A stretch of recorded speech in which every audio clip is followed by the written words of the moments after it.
අයිබෝන්.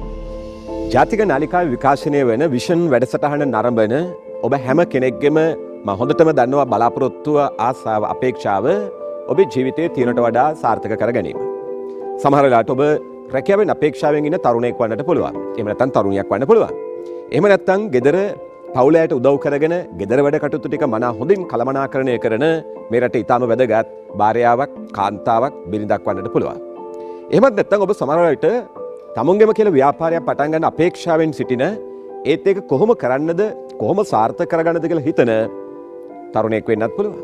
එහෙම නැතිනම් සමහරවිට ඔබ රැකියා ලෝකෙට අලුතෙන් ඇතුල් වෙලා ආයතන ඉහළ තනතුරකට ගිහිලා දවසක අධ්‍යක්ෂවරයෙක් වෙන්නට පෙරම් පුරන ආධුනික රැකියාවට ආපෝ නවකෙක් වෙන්නත් පුළුවන්. මගේ මිත්‍රයනි, මට ඔබට අද විෂන් වැඩසටහනේදී ඉතා සතුරුදායක ආරංචියක්, පණිවිඩයක් කියාගෙන ඒ වැඩසටහනේ අද මාතෘකාව මා සාකච්ඡා කරන්න කැමතියි. මොකද ඒ කාරණය මම අද ඔබත් එක්ක මේ කතාබහ ආරම්භ කරන්න මොළයක ආකෘතියක් රැගෙන ආවා. නේද? මේක මිනිස් මොළයක සරල ආකෘතියක්.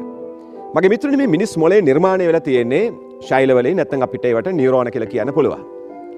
මේ තුල නියුරෝන ට්‍රිලියන ගාණක්, මිලියන ගාණක් තිබෙන බව තමයි වෛද්‍ය අදහස. මම වෛද්‍ය විද්‍යාව ගැන කතා කරන්න බලාපොරොත්තු වෙන්නේ නැහැ. ඒ මගේ විෂය නොවන නිසා. ඒත් මට ඔබට එක දෙයක් කියන්නට ඕනේ.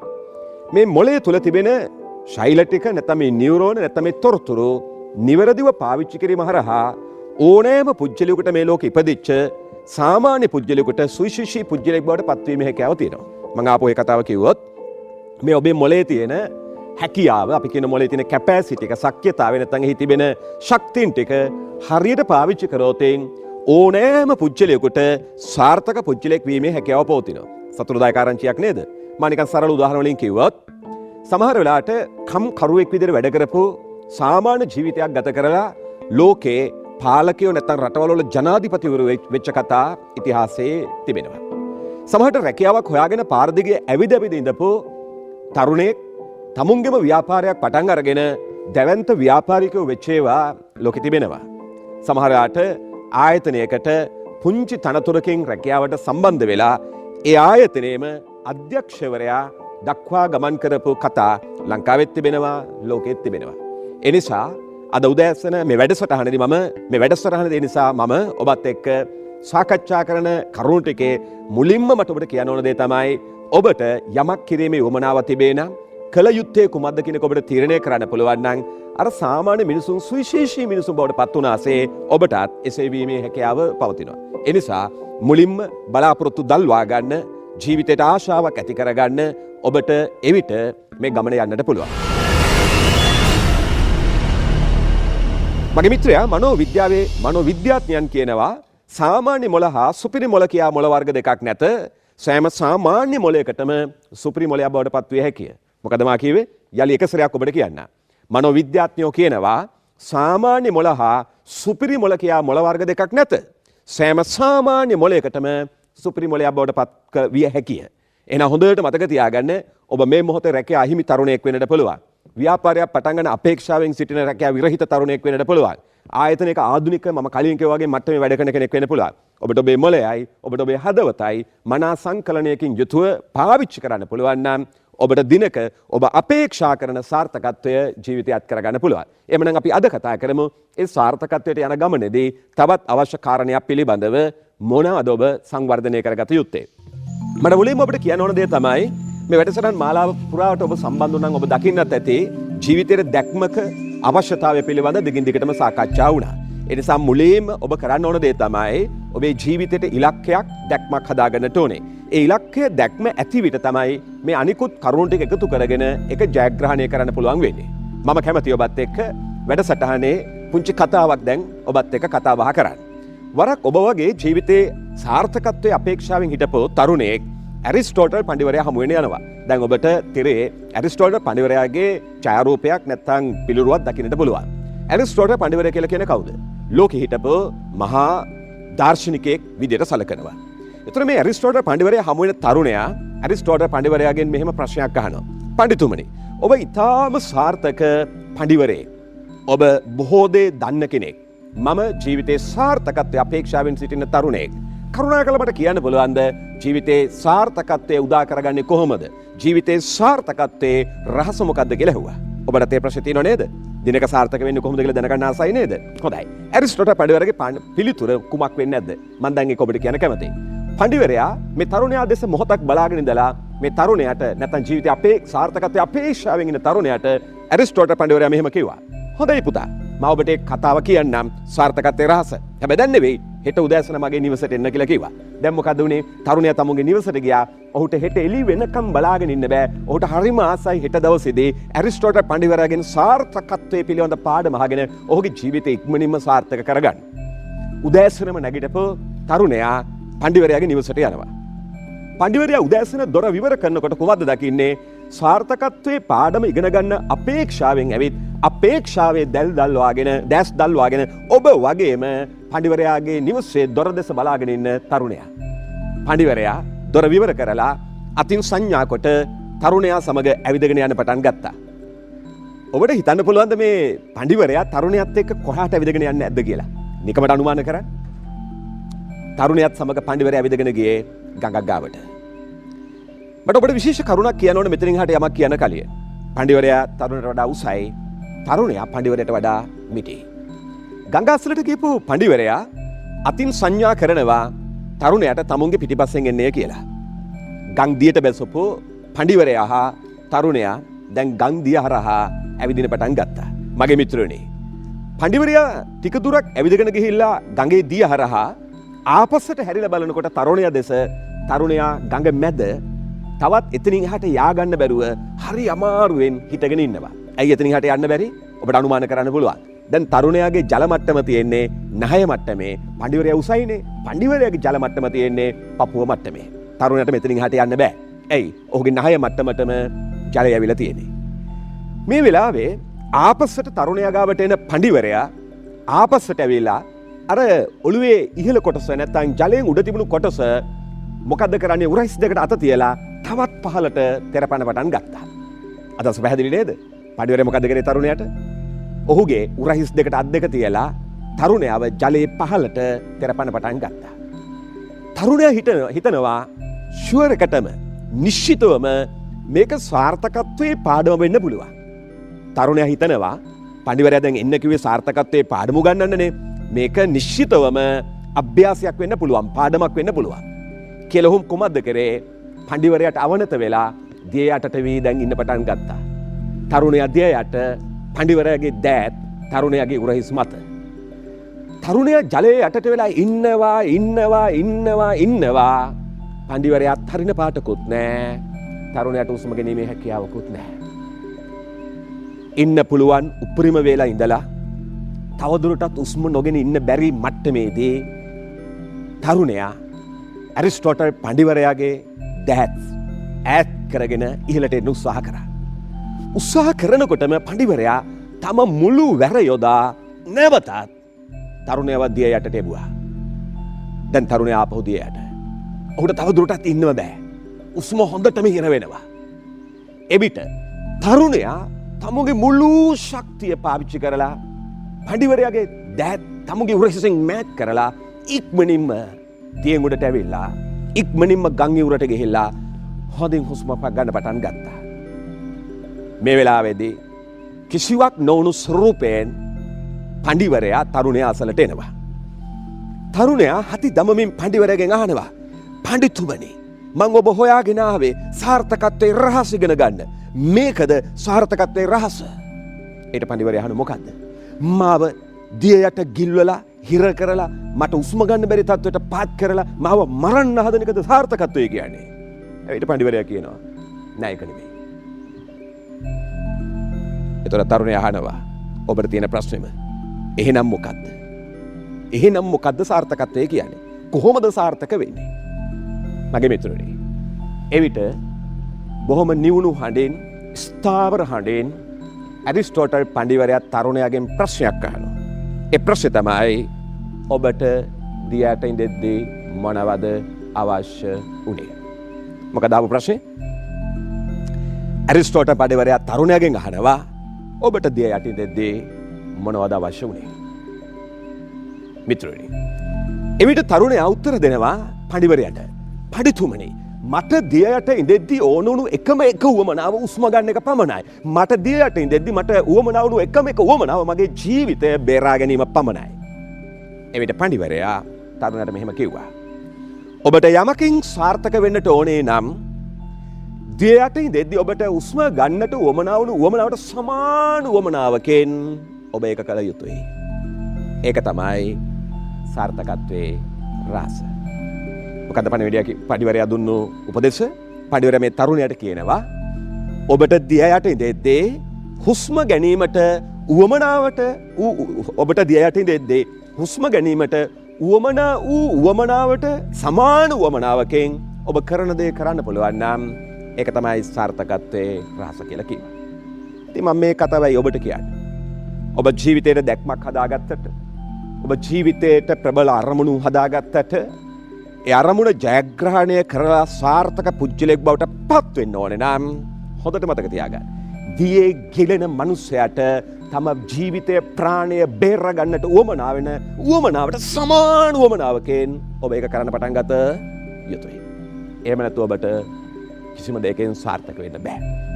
මගේ මිත්‍රයා, මේක අපි මෙහෙම කිව්වට මේක ඇති වෙන්න ඕන ඔබ තුලින්. ඒක ඔබ තුලින් ඇති වුණාම ඔබට අන් සියල්ලට වඩා එය ජයග්‍රහණය කිරීමේ උවමනාව ප්‍රබල වෙන්න පටන් ගන්නවා. මම ඉන්දියාවේ බිහාර් ප්‍රාන්තයේ ලස්සන කතාවක් ඔබට කියන්න කැමතියි. බිහාර් ප්‍රාන්තයේ බොහොම දුෂ්කර ගමක යුවලා ජීවත් වුණා ඉතා තරුණ වයසේ. තරුණයාගේ බිරිඳ ගැබ්බර වෙනවා. ගැබ්බර වෙලා දරුවව බිහි කරන මත්තෙන් අවශ්‍යතාවයකට රෝහලට යන ගමනේදී කඳු ප්‍රදේශයක් තරණය කරන්න තියෙනවා. මේ කන්ද තරණය කරද්දී මොකද මේ පළාතට දැන් අපි පුංචි තාක්ෂණික කාරණයක් කතා කරගමු. මේ කරුණු පහ ඔබට වැදගත් වෙයි. ඔබ ඔබේ ජීවිතයේ විෂන් එක නැත්නම් ඉලක්කය සම්පූර්ණ කරන්න යන ගමනේදී. පළවෙනි එක දැක්මක් තිබෙන්නට ඕන. දෙක, ඒ දැක්ම අදහසක් බවට පරිවර්තනය කරගන්න ඕනේ. තුන, අදහස තිබිලමදි ඒකට සැලැස්මක් ගොඩනගා ගන්නට ඕනේ. හතර, ඒ සැලැස්ම සම්පූර්ණ කරගැනීමේ උපක්‍රම ඔබ ගොඩනගන්න ඕනේ. පහ, ඒ අවසාන ප්‍රතිඵලය තමයි සාර්ථකත්වය. එනිසා මගේ මිත්‍රයා, ප්‍රාර්ථනාවන් වලින් පමණක්, ආශාවන් වලින් පමණක්, බලාපොරොත්තු වලින් පමණක් අපිට අපේ ජීවිත සාර්ථක කරගන්න බෑ. ඒක ජයග්‍රහණය කරන්න නම් ඇරිස්ටෝටල් පඬිවරයක් කීවාසේ ඔබ මොකද්ද කරන්න ඕනේ? පුදුමාකාර උද්‍යෝගයකින්, පුදුමාකාර ඕනකමකින් ඒ වෙනුවෙන් ක්‍රියාත්මක වෙන්න පටන් ගත යුතුයි. මම වැඩසටහනේ අවසානයේ තවත් එක් කතාවක් පමණක් ඔබට කියලා අවසානට එන්නට කැමතියි. තාපසෙක් කඳු පාමුල හිටපු තරුණයෙකුට වරක් හමු වෙනවා. ඒ තරුණයාගේ අපේක්ෂාව වුණේ කුමක්ද? කන්ද තරණය කරන එක. එවිට මේ ඉහළ සිට පහළට එන තාපසයාට ආචාර කරපු තරුණයා තාපසයාගෙන් මෙහෙම ඇහුවා. තාපසවරයාගෙන් මෙහෙම ඇහුවා. තාපසතුමනි, කඳු මුදුනට තව බොහෝ දුරද? එවිට තරුණයාට තාපසවරයා මෙහෙම පිළිතුරු දුන්නා. පුත, සෑම පියවරක්ම ස්ථාවරව ඉදිරියටම තබව.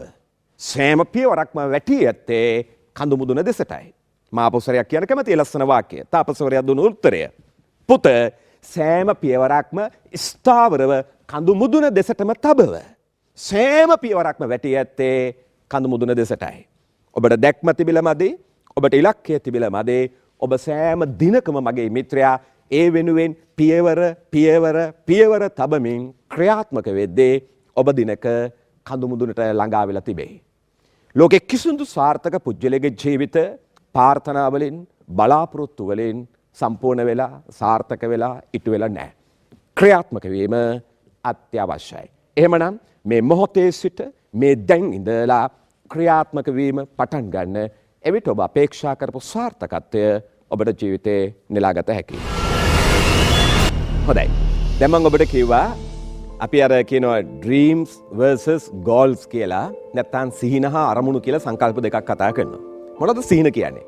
හුඟක් අයට ජීවිතේ තමුන් අහවලා වුණා නම් හොඳයි, අහමුණා නම් හොඳයි, මේ දියුණුවත් කරගත්තා නම් හොඳයි, මේ දේ ජයග්‍රහණය කරන්න තිබ්බ නම් හොඳයි විදියට හිතනවා.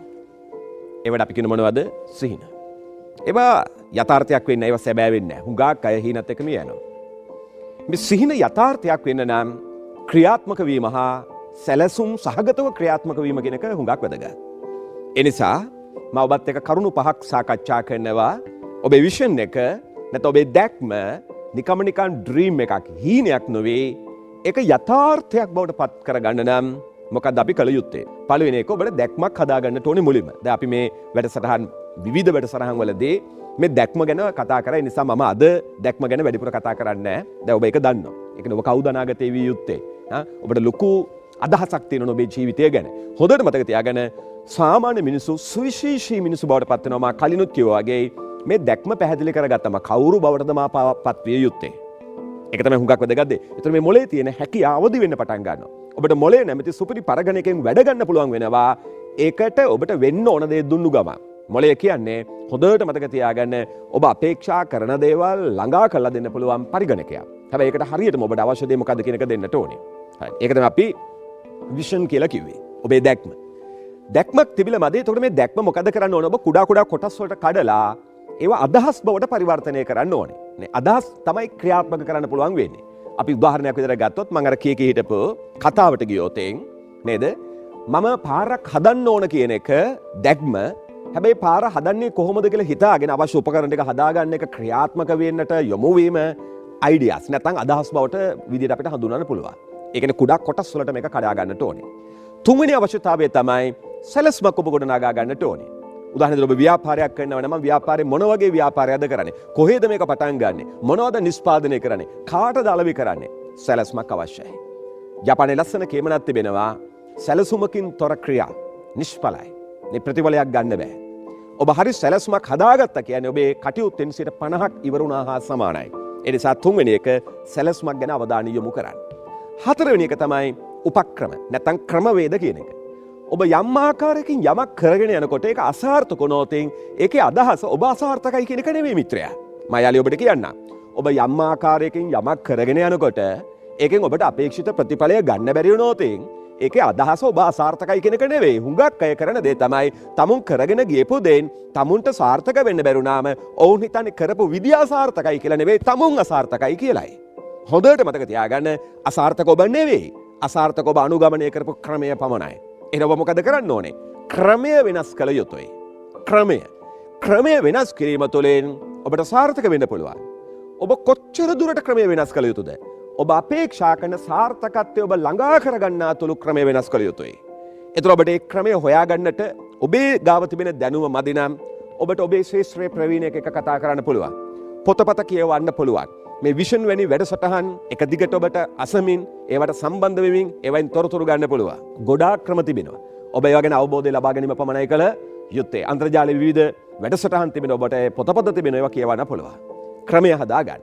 හොඳයි මෙන්න මේ පියවර 4 ඔබ හරියට අනුගමනය කරාම අවසානය සාර්ථකත්වය. මට එක දෙයක් ඔබට පැහැදිලිව කියන්නට ඕනේ මිත්‍රයනි. සාර්ථකත්වය තීරණය වෙන්නේ වාසනාව මත, දෛවය මත, ග්‍රහයෝ මත, ලබා උපන් විදිය මත, එහෙම නැත්නම් සුබ නැකත් මත, මේ කිසිවක් මත නෙවෙයි. මා බුදුදහමෙන්ම උපුටා ගත්තොත් බුදුරජාණන් වහන්සේ දේශනා කරනවා ඔබ යමක් කිරීමට සූදානම් ඕනම මොහොතක් හොඳම වෙලාවයි කියලා. ඒ කියන්නේ ඕනම මොහොතක් හොඳම වෙලාවක්. ඒ නිසාවෙන් හොඳම වෙලාවල් බල බල ඉන්නේ නැතුව ඔබට වාසනාව තිබෙනවාද කියලා හොය හොය ඉන්නේ නැතිව එහෙම නැත්නම් ඔබේ දෛවය ගැන පරීක්ෂා කර කර ඉන්නට යන්නේ නැතිව ක්‍රියාත්මක වීම තුළින් ඔබට සාර්ථක වෙන්න පුළුවන්. මගේ මිත්‍රයනි, පැහැදිලි අදහසක් ඇති කරගන්න ඔබ වාසනාව ගැන විශ්වාස කරන කෙනෙක් නම් ඔබ දැනටත් ජීතුන් අතර නම් ඔබ දැනටමත් වාසනාවන්තයි. ඒක නිසා ඒක පැහැදිලි අදහසක් ඇති කරගන්න. මට ගොඩාක් හමු වෙන තරුණ තරුණියෝ තමුන්ගේ ජීවිතයේ සාර්ථකත්වය සොයන ගමනේදී නැත්නම් තමුන්ගේ දැක්ම යථාර්ථයක් ගැන බවට පත් කරගන්න යන ගමනේදී එයාලා මට ඇහිලා තිබෙනවා, මතක කතා කරලා තිබෙනවා, ඔවුන් කියනවා ඔවුන් විවිධ දේවල් ගැන කතා කරනවා. මම අද සාකච්ඡාවේ අවසාන හරියට ඒ වචන දෙක තුනකුත් කතා කරලා ඔබේ හිත ටික නිදහස් කරලා දේලා වැඩසටහනේ අවසානට එන්න කැමතියි. මොකද ඒ කතාව. සමහරු මොකද කරන්නේ? මම අර කියපු ටික යම් කිසි දෙයක් ජයග්‍රහණය කරගන්නට නැත්නම් ඉලක්කයට යන්න මත්තෙන් යමෙක් ගාවට ගිහිල්ලා අහනවා මට මේක සාර්ථක කරගැනීම නැත්නම් මේන් මට සාර්ථක වීමේ හැකියාව පවතිනවාද? මම කවුරු ගාවටද යන්න කියලා එච්චර කියන්නේ යන්නේ ඔබ දන්නවනේ කියන්නේ විවිධ කට්ටිය ගාවට කියලා අපි අහනවා. සමහරට ඔබේ ප්‍රධානියෙක් වෙන්න පුළුවන්. සමහරට දෛවඥයෙක් වෙන්න පුළුවන්. আদি විවිධ කට්ටිය. ඒතර අනික් කෙනා මොකද්ද කරන්නේ? එයාගේ විශ්වාසය මත උත්තරය දෙනවා. මම හිතන්නේ ඔයාට මේක කරන්න පුළුවන් වෙයි කියලා. උදාහරණ විදිහට ගමුකෝ. ඔබ ව්‍යාපාරයක් පටන් ගන්න අපේක්ෂාවෙන් ඉඳගෙන ඔබ ඔබේ ඥාතියෙක්ගෙන් අහනවා මේ වගේ ව්‍යාපාරයක් පටන් ගත්තොත් මට සාර්ථක වෙන්න පුළුවන් වෙයිද? ඒතර මේ ඥාතිය කවදාවත් ව්‍යාපාර කරපු කෙනෙක් නෙවෙයි. අඩු ගානේ තැඹිලි ටිකක්වත් පාරක් අතර තියලා විකුණලා නැහැ. එයා රජයේ හෝ පෞද්ගලික ආයතනයක සාමාන්‍ය රැකියාවක් කරගෙන ඉන්න කෙනෙක් කියලා අපි නිකමට හිතමුකෝ. එයා ව්‍යාපාර ගැන අවබෝධයක් නැහැ. ඉතින් එයා කියනවා මම නම් හිතන්නේ නැහැ පුතා ඔක සාර්ථක වෙයි. බිස්නස් වලට හරි අමාරුනේ. කිව්ව ගමන් ඔබ හිතනවා එහෙනම් මේක සාර්ථක වෙන එකක් නැහැ. ඒ කිව්වේ එයාට හිතෙන දේ මිසක්කා ඒ කිව්වේ ඔබට මේක බෑයි කියන එක නෙවෙයි. දැන් මොකද උනේ? සමහරට ඔබ තුල දැවැන්ත ව්‍යාපාරිකයෙක් නිර්මාණය වීමේ හැකියාව තිබුණා. හැබැයි අනිත් කෙනෙක් දුන්නු අදහස නිසා ඔබ සම්පූර්ණයෙන්ම වැඩේ අත්හැරියා. මේක ධනාත්මක පැත්තට නොතින් යහපත්. කවුරු හරි කෙනෙක් ඔබට කියන පුතා මට ඔයා තුල ව්‍යාපාරිකයෙක් වෙන්න, ඔයාට දක්ෂ ව්‍යාපාරිකයෙක් වෙන්න පුළුවන්. අලුත් දෙයක් පටන් ගන්න පුදුම ගමනක් යන්න පුළුවන් කියලා කිව්වොත් ඔබට ඔබ ගැන විශ්වාස නැත්නම් ඔබ හිතනවා ඔය කිව්වට මට බෑ කියලා. හැබැයි ඔබ එකකින් උද්දීපනය වෙලා ඔබ ගමන යන පටන් ගත්තොත් සාර්ථක වෙයි. හැබැයි මතක තියාගන්න අපි වටේ ඉන්න හුඟක් අය අපිට කියන්නේ පුළුවන් කියලා නෙවෙයි. නේ? මොකද වැඩිම කියන්නේ? බෑ. වැඩක් නෑ. හරියන්නේ මෙහෙ කරන්න බෑ. මේ කාලේ බෑ. මේ ආණ්ඩුව එක්ක බෑ. මේ මිනිස්සු එක්ක බෑ. ඔය ඥාති එක්ක බෑ. ඕව තමයි කියන්නේ. එතකොට මොකද අපි සදාකාලිකවම අපේ හැකියා අස්සක තියාගෙන සාමාන්‍ය හෝ අපහසු ජීවිත ගත කරනවා. පුදුම අපරාධයක්. මට ඔබට යලි කියන්න ඕනේ ඔබ ඉලක්කය තීරණය කරා. ඔබ තුල තියෙන හැකියා ටික එළියට ගත්තා. ඔබ ගමන යා යුතුයි. ඕක වටේ ඉන්න සීළු දෙනාගෙන් කරන්න ගියොත් ඔබට මේක කරන්න බෑ. ඒ වගේම මං හුඟා තරුණ තරුණියෝ ජීවිතේ සාර්ථකත්වය අපේක්ෂා කරන මැදි වයසවල ඉන්න අය මම දැකලා තියෙන ගොඩාක්ම වාසනාව පස්සේ යනවා. ලංකාවේ විවිධ දේවල් වාසනාව උරගා බලන විකුණනවා නේද? අහවල් එක එක තියෙන ගිනින් තියාගත්තම වාසනාව උදා වෙනවායි. උදාහරණයක් විදිහට අපි නිකමට ගත්තොත් කාලයක් මිනිස්සු විශ්වාස කරා වාලම්පුරියක් ගිනින් තියාගත්තම සියලු දේවල් සාර්ථක වෙනවායි. සියලු දේවල් සාර්ථක වෙනවායි. මිත්‍රෝනි ඒ මූදු බෙල්ලට මූදේ ඉන්න වාසනාවක් නැතුව ඒක අපිට කොහොම වාසනාව උදා කරන්නද? ඒ නිසා ඔබ එක දෙයක් විශ්වාස කරන්න. ඔබ ගැන. ඔබ ගැන විශ්වාස තියලා ඔබට ක්‍රියාත්මක වෙන්න පුළුවන් නම් ඔබට ජීවිතේ ජයග්‍රහණත් කරගත හැකියි. ඔබ හැමතෙම සුබ අනාගතයක්.